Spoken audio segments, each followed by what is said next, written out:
Let's get more reaction to the developing situation in Syria this morning. I'm joined by The Sun's political correspondent, Martina Betts, and political journalist, Alicia Fitzgerald. Thanks so much for joining us. Martina, let me start with you then. A fast-moving, developing story, but what I'm getting from many of the guests that I'm talking to is that there's hope, essentially, that eventually there could be a pathway to a stable Syria, a Syria for the Syrians. Absolutely. It's interesting to hear from your guest just now saying that there's lots of speculation about where Assad might be right now. Now, there's reports saying that he's fled the country to an unknown location. My bet would be that he's in Russia right now. But, you know, there were lots of reports last night in the last few days saying that we should not underestimate President Assad's, instinct for survival. These are the same man who, during the civil war, has dropped 82,000 barrel bombs on civilians. 400,000 people died during the civil war. So has he really gone down without a fight? That's the question, really. Yeah, a brutal regime that Assad placed on his own people for many years, Alicia. And this will be a moment for lots of people. We've seen the pictures in Damascus of people celebrating. Immediately, it will be a celebration, but there will be a mixture, I assume, of fear, confusion about what might happen next. Absolutely, because we have to remember it's not just this 24 years of Assad's rule. His father was also in charge before him. So we've had pretty much over 50 years of the same authoritarian rule in Syria.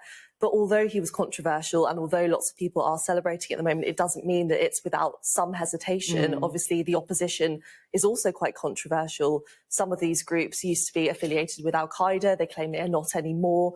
And the leader of ISIS group, as we know it as well, was also involved in setting up some of these opposition groups. So there is some concern still that this instability will continue, just in a slightly different way. So I think that definitely the question is what will come next? Will this stability come, and will they manage to actually have a peaceful and democratic handover of power like they claim they will? The stability of the region was turned upside down, wasn't it, for many years, for many, many years. And what it meant was lots of Syrians fled to places like Germany, to Jordan. I remember heading to the Zaatari refugee camp in Jordan, speaking to mainly children, actually, who left their homes and everything that they knew dear to them. And what they said to me was that they hoped for one time to go back to their homes, to pick up their toys, to go back to their local school. What does this mean then, do you think, for people who have fled about returning to their homes at some point? Well, that's a very big question right now, because I think there's the Robert Ford test that says who out of all which regime is going to mean that people are going to flee in the country. And right now it looks like that under Assad, lots of people had fled the country. So, but can we trust his new regime? Probably not, because as Alicia said, it's a regime that was affiliated with al-Qaeda. They say they're no longer, but we don't know what that is going to look like yet. So there's many questions what the implications will be for the wider region, but also for the West. Yeah, you made a really good point, actually, about President Assad. So the Reuters news agency is saying that President Assad on this plane, unknown location, maybe Russia. What do you make, Alicia, of the role of his allies and what they are saying or what they aren't saying right now?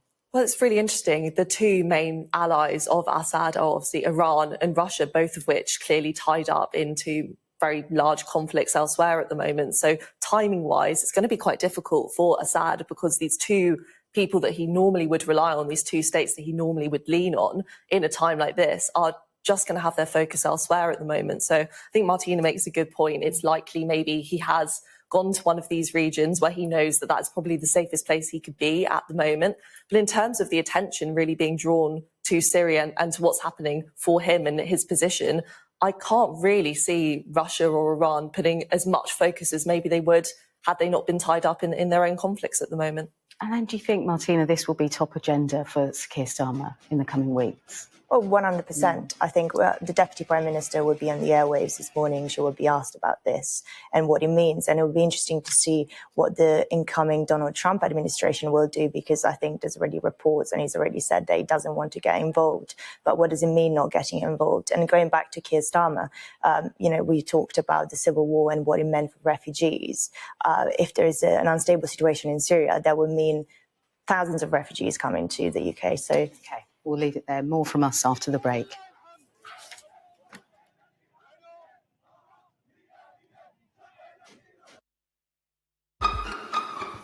We've got your Sunday mornings covered.